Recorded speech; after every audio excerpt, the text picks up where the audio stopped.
श्री गणेशाय नमः। श्री सरस्वत्यै नमः।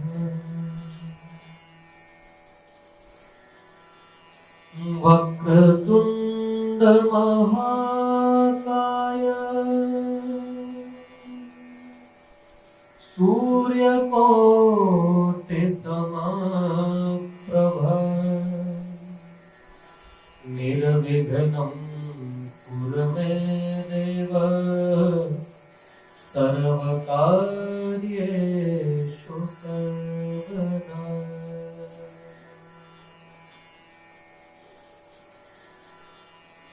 ध्येयं सदा परिभवग्नमभीष्टदोहम्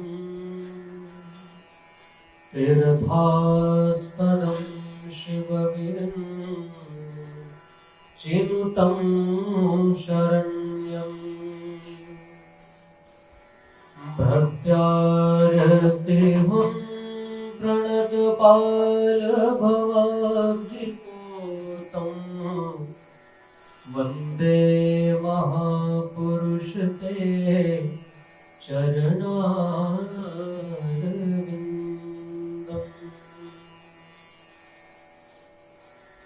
परम मंगलमय परात्पर अखिलेश्वर भगवान श्री नंदनंदन द्वारकानाथ के पावन अनुग्रह से, उन्हीं की महती कृपा से, करुणा से श्रीमद् भागवत के इस दिव्य मंगलमय आयोजन का कार्यक्रम का हम लोग विगत 6 सत्रों से श्रवण कर रहे हैं। आप सभी का श्रीमद् भागवत कथा कार्यक्रम के 7वें सत्र में बहुत बहुत स्वागत, बहुत अभिनंदन। पिछले सत्र में हमने श्रवण किया कि किस प्रकार भक्ति महारानी सर्वत्र घूमती घूमती श्री धाम वृंदावन में पहुंच गई। जो उन्हें कहीं नहीं मिला वो वृंदावन में देखने को मिला। वृंदावन में पहुंचकर भक्ति महारानी तो फिर से युवा हो गई, फिर से तरुणी हो गई, परंतु उनके दोनों पुत्र ज्ञान और वैराग्य वृद्ध हो गए। तभी नारद जी वहां पर पहुंचे और नारद जी को अपना पूरा परिचय भक्ति महारानी ने दिया। इसका श्रवण हमने पिछले सत्र में किया। नारद जी घूमते घूमते बद्री विशाल में पहुंचे। वहां पर सनक सनंदन सनातन और सनत कुमार मिले, जिन्होंने नारद जी की समस्या का समाधान श्रीमद् भागवत को बताया। और गंगा द्वार समीपे तु तटम आनंद नामकम, आनंद नामक तट पे श्री हरिद्वार धाम में श्रीमद् भागवत कथा का आरंभ हुआ। और जैसे ही ऋषि मुनियों सबको पता चला, जो गृहस्थ संत थे अपने शिष्यों को साथ, अपने बच्चों को साथ में लिया, जो सन्यासी थे उन्होंने अपने शिष्यों को साथ में लिया और श्रीमद् भागवत की कथा श्रवण करने के लिए चल दिए। भृगुर्वसिष्ठस्य वनस्य गौतमो मेधातिथि देवल देवरातो रामस्तथा गाधिसुतस्य शाकलो मृकण्डुपुत्रो जितपिप्पलादाः। भृगु ऋषि, वशिष्ठ ऋषि, च्यवन ऋषि, गौतम ऋषि, अनेक जितने भी ऋषि थे, सब के सब भागवत का लाभ प्राप्त करने के लिए वहां से चल दिए। मंगलाचरण आरंभ हुआ और जैसे ही मंगलाचरण आरंभ हुआ, आंखें बंद करके सनक सनंदन सनातन और सनत कुमारों ने मंगलाचरण किया। और जैसे ही आंखें खोली तो क्या देख रहे हैं, हजारों की तादाद में ऋषि मुनि सब उनके सम्मुख भागवत की कथा सुनने के लिए उपस्थित है। नारद जी को प्रधान श्रोता बना करके, प्रधान यजमान बना करके सनकादिकों ने कथा का आरंभ किया। सदा सेव्या श्रीमद्भागवती कथा यस्याः स्मरेण मात्रेण हर्षितं समाश्रयेत्।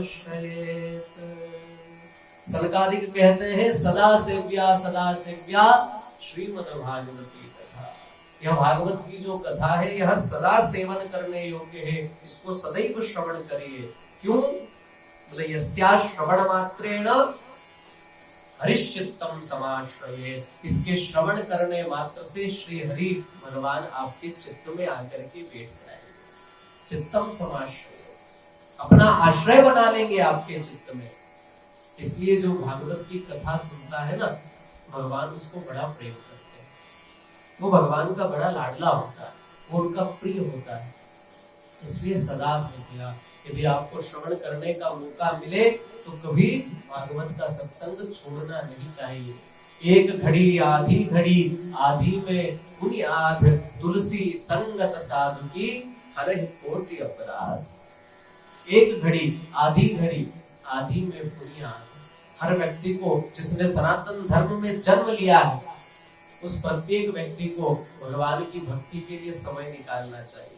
मैं ये नहीं कहता कि आप पूरा जीवन जो है संन्यास धारण कर लीजिए या घर बार आप छोड़ दीजिए, आप काम मत करिए, आप अपना कोई बिजनेस मत करिए और केवल इसी में लग जाइए। नहीं, यदि सब इसमें लग जाएंगे तो सन्यासियों का पोषण कौन करेगा? जो भगवान का भजन कर रहे हैं, जो धर्म का प्रचार कर रहे हैं, उन लोगों का सहयोग कौन करेगा? इसलिए सब सन्यासी हो जाए संभव नहीं है और होना भी नहीं चाहिए। हमारे यहाँ 4 धर्म है, 4 आश्रम है, ब्रह्मचर्य आश्रम, गृहस्थ आश्रम, वानप्रस्थ आश्रम और संन्यास आश्रम। सबसे अधिक लोग किसी आश्रम में पाए जाते हैं तो वो गृहस्थ आश्रम है। और ये गृहस्थ आश्रम ही चारों और जो 3 आश्रम है उनको जन्म देने वाला है। इसलिए प्रत्येक व्यक्ति को चाहिए कि वो भगवान के लिए, आत्म कल्याण के लिए थोड़ा समय निकाले। जब तक आत्म कल्याण नहीं होगा, आत्म शांति नहीं होगी, आपको शांति मिल ही नहीं सकती। आप कितना ही रुपया पैसा सब कुछ कमा लीजिए, कितनी पद प्रतिष्ठा कमा लीजिए, परंतु जब तक आत्म शांति नहीं होगी आपको संतोष नहीं मिलेगा। आपको कहीं ना कहीं लगेगा कुछ छूट रहा है, कुछ अधूरा है जीवन में, जिसको मैं अभी तक पा नहीं पाया हूं। कुछ तो है। जिस प्रकार वो मृग कस्तूरी की सुगंध के लालच में भटकता रहता है, यहाँ वहां सब दूर भटकता रहता है, परंतु उसको कस्तूरी नहीं मिल पाती। क्यों? क्योंकि कस्तूरी और कहीं नहीं उसी की नाभि में है। ठीक वैसे ही हम शांति के लिए यहाँ वहां तमाम जगह भटकते रहते हैं। कोई मेडिटेशन, कोई योगा का सहारा ले रहा है, तो कोई किस वस्तु का सहारा ले रहा है, कोई क्या कर रहा है, हम क्या क्या नहीं करते। परंतु शांति तो आत्म कल्याण में है, हमारे भीतर ही समाहित है। बस उस तक पहुंचने की जरूरत है, उसको पाने की आवश्यकता है। और वो तब तक नहीं मिल सकती जब तक आत्म कल्याण की भावना हमारे भीतर न आ जाए। जब तक हम स्वयं का कल्याण न चाहें, तब तक कोई हमें सुखी नहीं कर सकता, कोई हमें शांति प्रदान नहीं कर सकता। और शांति चाहिए, आत्म कल्याण चाहिए, तो बिना भगवत चरणों में समर्पित हुए, बिना भगवान के प्रति समर्पित हुए आपको शांति नहीं मिल सकती। इसलिए प्रत्येक व्यक्ति को ज्यादा नहीं, अरे गोस्वामी तुलसीदास जी ने तो और भी हमारे लिए सरल कर दिया। गोस्वामी जी तो कहते हैं एक घड़ी कितने समय की होती है? 24 मिनट का एक घड़ी होती है। एक घड़ी आधी घड़ी, भाई कम से कम व्यक्ति को 24 घंटों में से केवल 24 मिनट जो है वो भगवान के लिए देने चाहिए, वो आत्म कल्याण के लिए, वो स्वयं के लिए देने चाहिए, उसमें स्वयं के लिए चिंतन करना चाहिए। परंतु यदि न बन पाए, 24 घंटों में से 24 मिनट अपने लिए निकालना कोई बड़ी बात नहीं। परंतु फिर भी आपकी चलिए व्यस्तता है, आप न दे पा रहे हो, कोई बात नहीं, आधी घड़ी 12 मिनट का समय तो निकाल सकते हैं। गोस्वामी जी और भी सुविधा देते हैं, कहते हैं आधी भी नहीं निकाल सकते कोई बात नहीं, आधी में पूरी आधी, कम से कम 6 मिनट दुनिया के सारे विचारों से शून्य होकर के, सब काम को विश्राम दे करके, शरीर को एकदम चिंता से मुक्त करके, दूसरे विचारों से मुक्त करके, केवल आत्म कल्याण के लिए प्रतिदिन 6 मिनट ही चिंतन करिए, भगवत चिंतन करिए, ज्यादा न हो, तब आपको जीवन में शांति मिलेगी। तब आपको लगेगा कि हाँ मैंने अब कुछ पाया है, अन्यथा आप सब कुछ पाकर के भी अधूरे रह जाएंगे, सब कुछ पाकर के। इसलिए आत्म कल्याण के लिए थोड़ा समय निकालें। आत्म कल्याण अत्यंत आवश्यक, आत्म कल्याण ही हमें शांति प्रदान करता है। तो क्या करना है? सत्संग, प्रत्येक व्यक्ति को ज्यादा नहीं, थोड़ा करिए सत्संग। किसी महात्मा के साथ में घूमिए या बड़ी बड़ी कथाओं में या प्रवचनों में जाकर के आप बैठिए, वही सत्संग नहीं है। स्वयं के साथ, स्वयं को लेकर जो सत्य है उसकी ओर बढ़ना भी सत्संग है, उसके विषय में चिंतन करना भी सत्संग है, सत्य के विषय में चिंतन करना सत्संग है। ये विचारों का सत्संग है। आपकी व्यस्तता होगी, आप कोई साधु है, साधु का संग करना भी सत्संग होता है, क्योंकि वो सत्य की आराधना कर रहा है, और जो सत्य की आराधना करे वही सच्चा साधु है। सत्य कौन है? सत्य साक्षात ईश्वर है, साक्षात वो ऊर्जा है जो इस पूरे विश्व को चला रही है। इसलिए सत्संगमं च लभते पुरुषो यदा, सदा से किया। इसलिए भागवत की कथा जहां हो उसको श्रवण करने का यदि मौका मिले तो सुनना चाहिए, अन्यथा सत्संग करना चाहिए। सत्संग अर्थात सब दुनिया के सारे तमाम विचारों से मुक्त होकर के स्व में आत्म का चिंतन, अच्छे अच्छे विचारों का, ईश्वर की उस ऊर्जा का संग, उसका एहसास, वो भी सत्संग है। और इस तरह जब सनकादिकों ने श्रीमद् भागवत कथा का आरंभ किया तो केवल महात्म्य ही श्रवण करने मात्र से वृंदावन में जो भक्ति ज्ञान और वैराग्य जो कि वृद्ध पड़े थे, खड़े हो गए। और खड़े ही नहीं हुए, यहाँ हरिद्वार में जो भक्त भागवत की कथा सुन रहे बैठकर उनके मध्य में प्रकट हो गए। भक्ति सुतौ तौ तरुणौ गृहीत्वा प्रेमैक रूपा सहसा विरासित, श्री कृष्ण गोविंद हरे मुरारे नाथेति नामानि मुहुर्वदन्ति। प्रकट होकर के तरुणों गृहीत्वा, पुनः यौवन उनको प्राप्त हो गया। प्रेमैक रूपा सहसा विलासित, प्रेम में भर करके श्री कृष्ण गोविंद हरे मुरारे, हे नाथ नारायण वासुदेव इत्यादि कीर्तन करते करते नाचने लगे। भक्ति महारानी ताता धैया कर थिरक उठी।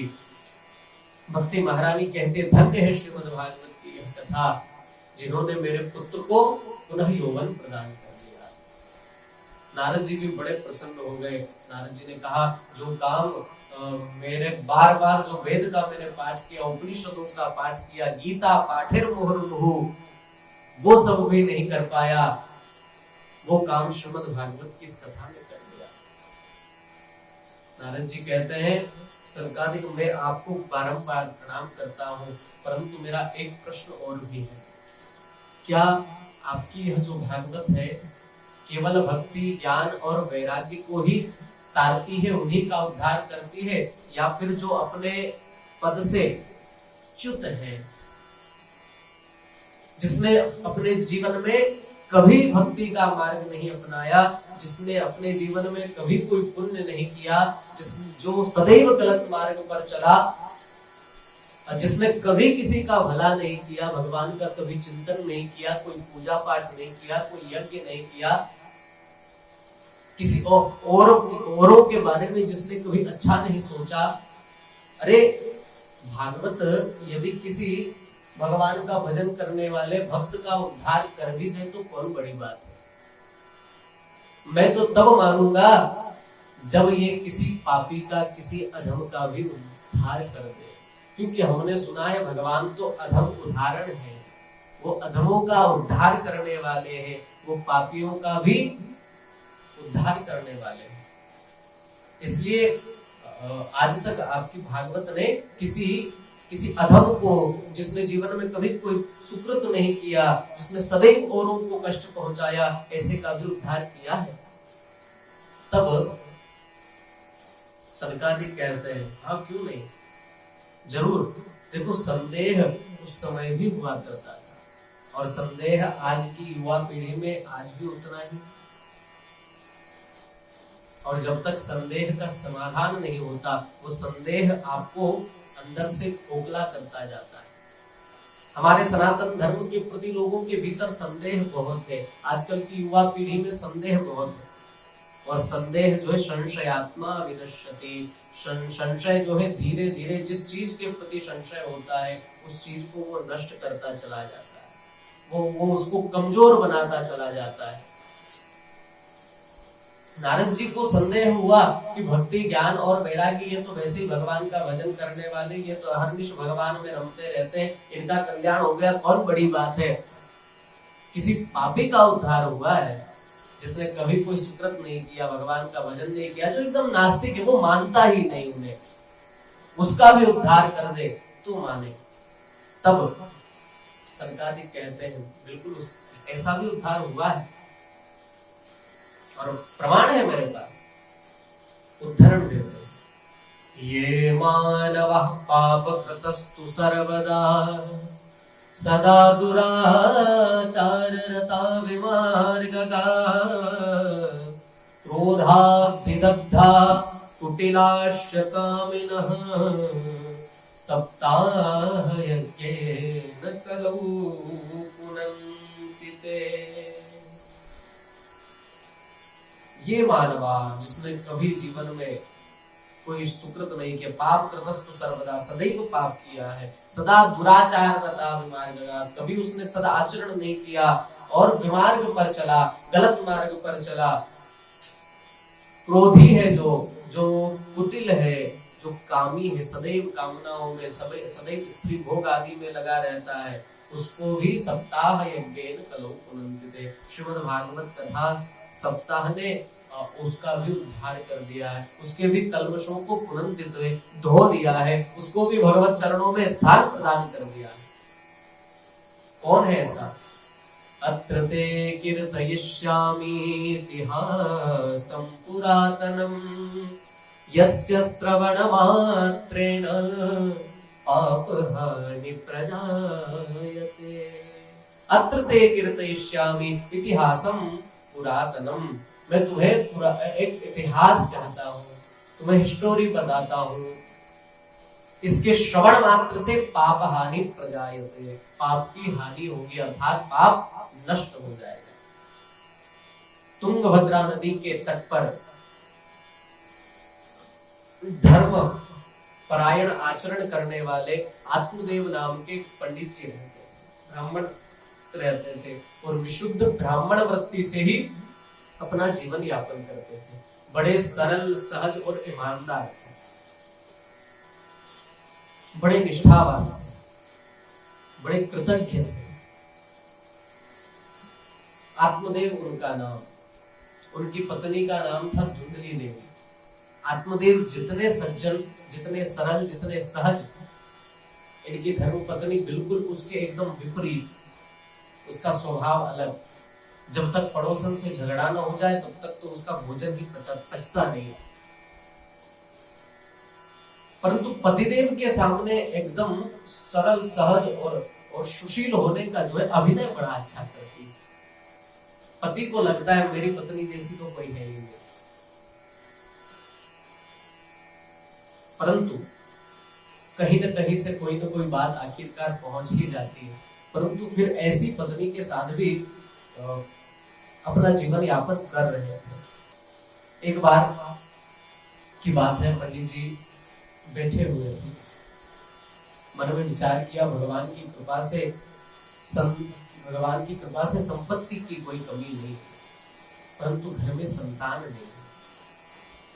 अरे संतान की छोड़ो, मेरे घर में सालों से गाय भी बंधी हुई है, परंतु उसके यहाँ आज तक कोई बछड़ा नहीं हुआ। तुलसी का वृक्ष, तुलसी का पौधा लेकर के आता हूँ, वो भी थोड़े दिन में सूख जाता है। न जाने मैंने ऐसे क्या पूर्व जन्म में पाप कृत्य किए होंगे जिसके कारण मुझे ये भुगतना पड़ रहा है। मैंने ऐसा क्या कर दिया होगा? और ऐसा मन में विचार करके घर से बाहर निकले, तभी सामने से कुछ लोग आते दिखाई पड़ रहे थे। जैसे पंडित जी को उन्होंने देखा, पलट कर फिर चले गए। और फिर पंडित जी तो अपने निकल गए। फिर पंडित जी ने किसी से पूछा कि प्रातःकाल जब मैं यहाँ से जा रहा था तो कुछ लोग सज धज कर, ऐसा लग रहा था कहीं मेहमान बनकर जा रहे हो, परंतु मुझे देखकर वो पलट गए। अपने एक मित्र से पूछा क्या कारण है? तब उनका पंडित जी का जो मित्र था उसने बताया, बोले मित्र बुरा मत मानना, परंतु गांव के जितने भी लोग हैं ये तुम्हारा दर्शन, तुम्हें देखना अशुभ मानते हैं। पंडित जी ने कहा क्यों? बोले तुम्हारे यहाँ कोई संतान नहीं है, और जिसके यहाँ संतान न हो उसका मुख देखना अशुभ है, ऐसा लोगों का मानना। इसलिए वो जब जा रहे थे मेहमान बनकर कहीं, तुम्हारा मुख देखा तो अपशगुन हो गया उनको लगता है, और वो पलट कर चले गए। अब तो पंडित जी बड़े उदास हो गए, भगवान से कहने लगे हे प्रभु, ये मुझे किस कर्म का, किस पाप का इतना बड़ा प्रायश्चित करना पड़ रहा है, ये मुझे क्यों भुगतना पड़ रहा है? परेशान होकर पंडित जी जंगल में चले गए, और जंगल में जाकर के एक वृक्ष के नीचे बैठ गए तालाब के किनारे, और जोर जोर से रोने लगे, जोर जोर से रोने। तभी मार्ग से एक महात्मा निकल पड़े, अपनी मस्ती में महात्मा जा रहे थे। रोने की आवाज जब उनको सुनाई पड़ी, उनके कानों पर जब आवाज पड़ी, मन में विचार किया घनघोर जंगल में कौन रो रहा होगा। फिर सोचा शायद कोई भगवान को याद करके रो रहा है, क्योंकि यहाँ जंगल में कौन आएगा, यहाँ तो कोई तपस्या करने ही आया होगा, भगवान को प्राप्त करने ही आया होगा, क्यों न मैं चल करके उसका मार्गदर्शन करूं। महात्मा उस ध्वनि को सुनते सुनते उस वृक्ष के नीचे पहुंच गए, जहां पर आत्मदेव नाम के वो पंडित जी बैठे बैठे रो रहे थे। मन में विचार कर रहे पंडित जी, आज तो मैं घर नहीं जाऊंगा, इस तालाब में कूद कर मैं आत्महत्या कर लूंगा, और रोते जा रहे। महात्मा पास में पहुंचे, पूछा कथम रोदसी विप्रत्वम काते चिंता बलीयसी वदत्वं सत्वरं मह्यं स्वस्य दुःखस्य कारणम्। पंडित जी से पूछा, अरे पंडित जी आप क्यों रो रहे हैं? कथम रोदसी काते चिंता बलीयसी, क्या चिंता है तुम्हारी जिसके कारण तुम इस घनघोर जंगल में बैठे रो रहे हो? वदत्वं सत्वरं मह्यं, पंडित जी अब आप मुझे बताइए, हो सकेगा तो मैं आपकी समस्या का समाधान करने का पूरा प्रयास करूंगा। इस प्रकार महात्मा ने पंडित जी से ब्राह्मण से निवेदन किया, और ब्राह्मण ने अपने दुख का कारण क्या बताया, और इस विषय में महात्मा ने उन्हें क्या समाधान बताया, इसकी चर्चा हम लोग अगले सत्र में करेंगे। आप सभी से निवेदन, निरंतर हमारी कथाओं के साथ और भागवत के इस दिव्य भागीरथी में गोता लगाने के लिए हमारे प्रत्येक एपिसोड को आप क्रम से देखते रहे, ताकि आपको समझ में भी अच्छे से आए और खुद भी सुने औरों को भी सुनाए। सभी को सादर जय श्री कृष्ण।